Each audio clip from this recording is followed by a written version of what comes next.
Hey, this is Mira Beg, the founder of Overnight Success Publishing and host of Overnight Success TV. And today I'm bringing you another episode of our Overnight Success Stories. On today's episode, I'm joined by Patti Phillips, the queen of damn near everything. Hi, Patti. Welcome to the show. Hi, how are you today? I am awesome. How are you? Where are you joining us from? San Diego area. Oh, it's beautiful. Better than Tampa, even though you mentioned before we started rolling that it's almost like Florida. But I love San Diego, so that's awesome. Well, Patti, thank you for joining us. I really appreciate your time and your willingness to share your success story and your keys to success with our viewers. And let's just dive right in. Let's talk about, the first thing I would like to ask you is, give me or give our viewers some sort of background where you actually grew up, the environment you grew up in, so we can kind of, find out more about you and where you came from. Well, as I mentioned briefly to you before we started taping, I'm from the Chicago area, the Midwest, and I was teasing with you that when I grew up, I thought that it was a state law. The only place you could go to vacation was Tampa because that's where we went every year. Yeah. So I was raised by the youngest of 5 kids, and my mom and dad both worked for other people, but my mom was very entrepreneurial and would have loved to have done different things than she did. That's awesome. What did your mom do? What kind of ventures was she into that you were exposed to growing up? She was into accounting. She was an accountant and worked for different companies in our area. But she was, as I said, very entrepreneurial. So she often thought about venturing into having a restaurant or having other businesses, and tried a few little offshoots, but never went too far with them. That's cool. What kind of education do you have? How far did you go with your formal education? And did you switch at any point to informal education, more like the self-taught? I would say I mostly have education from the School of Hard Knocks. I didn't go too far in college. I had kind of an unusual situation that I got married very, very young, almost right out of high school. And so I just have always tried to just educate myself and do continued education throughout life. That's pretty awesome. I think that's still, the best education is the School of Hard Knocks, as you call it. But yeah, you probably always learn much more by just doing things and learning from others that have done it than just in college, I would say. Unless you want to be a surgeon, then I guess you have to do the college thing. So awesome. So how did you end up doing, your real estate is kind of your bread and butter, right? So how did you end up doing real estate? Well, I was married for a number of years and was in a situation where I really thought I wouldn't work, outside the home. And things changed, and I had to come up with something that I could do to make money fairly quickly without going to school for 4 years. And real estate was one of those things. So that's kind of how I ended up in it nearly 20 years ago. Okay, that's pretty awesome. So now you are doing real estate for a living, but you have other passions in life, right? So tell me about the balance. Let's just say that we have viewers that are doing something. They're good at it. They're making money at it. They're used to doing it.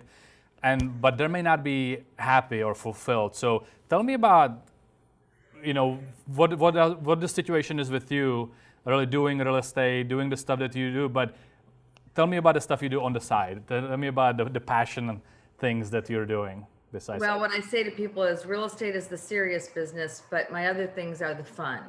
So what's fun for me is I started stand-up comedy about 8 years ago. So I do some stand-up comedy. I'm known as the Comedy Queen. And then more recently, I just started a blog that's geared toward women about 45 years old and up, although I do have people that are younger that tell me they enjoy it. And it's called The Queen of Damn Near Everything. And I do a little bit of do-it-yourself household things, entertaining, comedy, and just try to get women to realize that they need to have a balance in their life and have fun. Because I think too many women are so focused on making that living, taking care of their family, raising their kids, they forget that they need to have fun and they need to have a life. I totally agree. And a lot of times I would say that people go through life and never even get to that point. So that's pretty awesome that you made a decision at some point to add more fun to your life by doing all of this. As far as the decision to actually do something for yourself or do something outside of the real estate? I want to dive into that a little bit more. How do you go about that? Like, take me through the process, if you still remember, of deciding, hey, I want to do something other than real estate, because I just know that for me it feels selfish sometimes. You have family, you have kids, you have all that. So how do you go and take that leap or that step and realize, hey, I gotta do something for myself, because otherwise I can't be a good mom or good dad or do whatever? Well, for me, it was a definite defining point. I was getting a divorce about 2008, and I just decided that in moving out and starting a new life, I wasn't going to continue to do the things I didn't enjoy in life, at least not as much of them, if I didn't have to. And I was just going to start to do the things I enjoyed. So I decided, somehow, some way, I'm going to make it that I can travel more, because I love travel. I'd been married to a man who was kind of a financial mess up. And I remember working 100 straight days, about 12 or 14 hours every day. And I thought, oh my God, is this all life is? So I thought, no more of that. Some way, somehow, I'm going to have fun in life. So one of my very first things, I made a list. I decided I wanted to try stand-up comedy. So I went, did a open mic night. They told me I was really good. And the gentleman I happened to be with at that, I would have probably just said thank you. But he said, well, how does she get on stage next? And they said she can come back whenever she wants. So that started that. I just started saying, hey, I want to travel. I want to do this. I just started doing it. And from that, everything else has kind of evolved. I remember I had always wanted to skydive. And my husband would say, nope, my wife's not jumping out of an airplane. So my daughter bought us tickets the very first year for us all to skydive, and I jumped out of a plane with my kids. That's really cool. That's really awesome. And I really want to piggyback on what you're saying, because I've experienced a lot of the same things when I was getting divorced. And, I was at the point where I'm sitting at home and I'm sick, I'm tired, I'm overworked. I'm always putting my kids first, my spouse first, business, and all that stuff was ahead of me. And I was on the very bottom of all this stuff. And there was a point in my life where I just remember, kind of taking that whole airline analogy where you're supposed to put the mask on first before you can help others. And I decided to do that consciously. I hired a health coach. I started putting myself first. And I call it kind of the unselfish selfish, because you really have to do it for yourself, and you shouldn't feel selfish about it. And I realized right after that I was able to do more. My business was growing. I was able to be a better dad. Like, all of that stuff happened because I decided to take care of myself. And right. There's a client of mine, Brandon Hogg, that has a great analogy that I like as well, with a cup. You have a cup inside of you. And if you can fill that cup, and the overflow that happens from the cup is the stuff that you can give away, whether it's love or money or happiness, anything that's overflowing is free for you to give away. But you need to keep your cup full. Otherwise, if the cup is empty, you can't really do anything. So no matter what analogy you use, the point really here would be for you to take care of yourself and make sure that you keep, staying healthy and happy and all that, because you will be a better business person, better parent, better spouse as a result of that. So I just want to kind of, wanted to expand on this point because it's super important. And tell me about is your blog basically kind of about this? Or tell me about your blog that you're doing. Can women specifically, when they decide to follow you and check out your blog, what are they gonna find out? Well, they're going to find a few things of do-it-yourself type things for around the house, because I like that. They're going to find some things that are kind of irreverent, because I am a comedian, and sometimes I have a bit of a potty mouth. Probably most of the time, actually, if the truth be told. So they might find a little bit of that on there. But I tell some funny stories. I give my perspective on things on life. I talk about entertaining, because some people think it's just such a big deal to entertain, and it's not. Nobody really cares what your house looks like. For example, tonight I'm having a party. I moved this weekend. I invited all my neighbors over, and I have boxes throughout my house. Nobody really cares. They just want to come have fun. So it's about things like that, how can you have fun in life? How can you expand? How do you make that great martini drink? I give little martini recipes, just all kinds of things. I tell about silly parties. Some girlfriends and I went to see Beauty and the Beast, and we all dressed up. I was Belle, and we all had long dresses and tiaras, and we went to the movies. So just silly things that you can do, and you're not too old to have fun. I love that idea. So definitely go check out Patti's blog. We're gonna put a link somewhere below the video, but go check it out for some ideas. And the reason I really like it is because a lot of times really life gets so busy that you don't have time for yourself. And just in relationships, like making point of doing a date night once a week, or doing something that if you don't schedule it, if you don't consciously do it, it will slip through the cracks, and then you realize a month later that you haven't done anything. And so I think just going to your blog, I'm assuming people will, or the women that will visit it will find inspiration and things that, maybe new ideas of something they can now put in place in their life and in their relationship. And hopefully their life will be much better because of that. So you mentioned that this is kind of your new project, so I'm assuming you're gonna be expanding and adding new things to it all the time. So I'm sure there will be a fun place to go and visit. And who knows, maybe some guys will stumble across your blog and get some ideas for their women in their lives that they can maybe share that with them. So I have some male readers that have made comments and enjoy it. So yeah. Yeah, I have a feeling that it may be good for both. So that's pretty awesome. Okay, Patti, let's dive into some questions about success. Since this is the Overnight Success TV, I would like to really get your keys to success or your advice to other people that may be watching and are moving through life and they're on their journey to their success, whatever it means to them, because success obviously means different thing to each person individually. So why don't you tell me about your definition of success in your personal life? Okay, my definition of success, I think, might be different than some in that I really believe in living in integrity.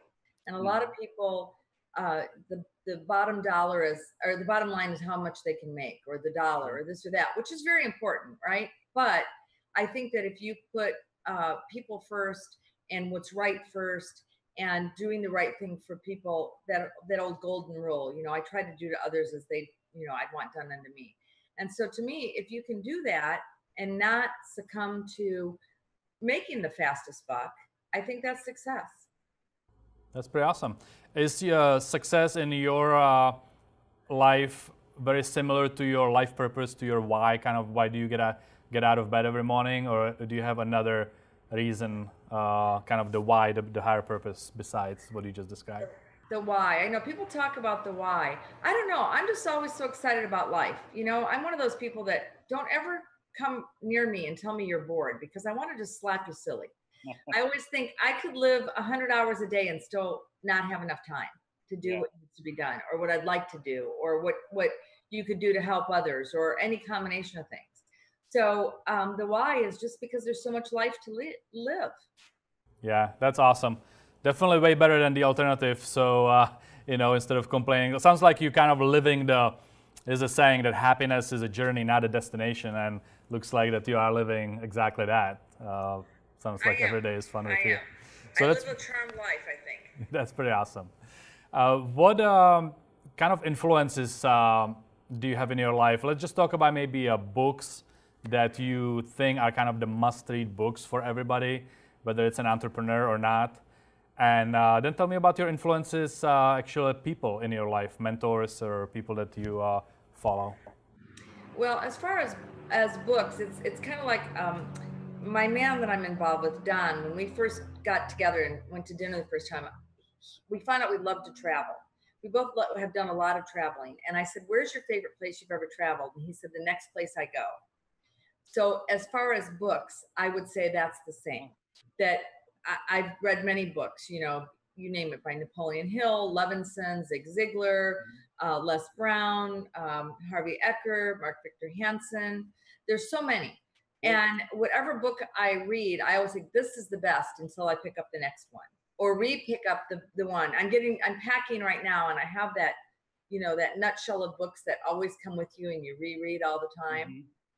right now I'm reading a book. In fact, I got it right here. It's not your typical that's been around, but it's by a young man who's from San Diego, and it's memoirs of fatherhood, and it's his success in coming out of a terrible upbringing and how he's being a great dad. So it's another form of success. So anything like that, whether we're successful as business people, as moms, dads, whatever it is, somebody in your community, being a community leader, any of that, that's success. Totally, I love it, and I definitely, the list of people that you've mentioned, I wouldn't take it lightly. So if you're listening to this interview, from the T. Harv Ekers to Zig Ziglar, all these people that Patti mentioned, definitely check them out, because those are all great examples of influences in your life. How about personal influences in your life? One personal influence that comes to my mind is Mark Victor Hansen, who wrote the Chicken Soup for the Soul books, or put them together. I've met him on a number of occasions here in San Diego.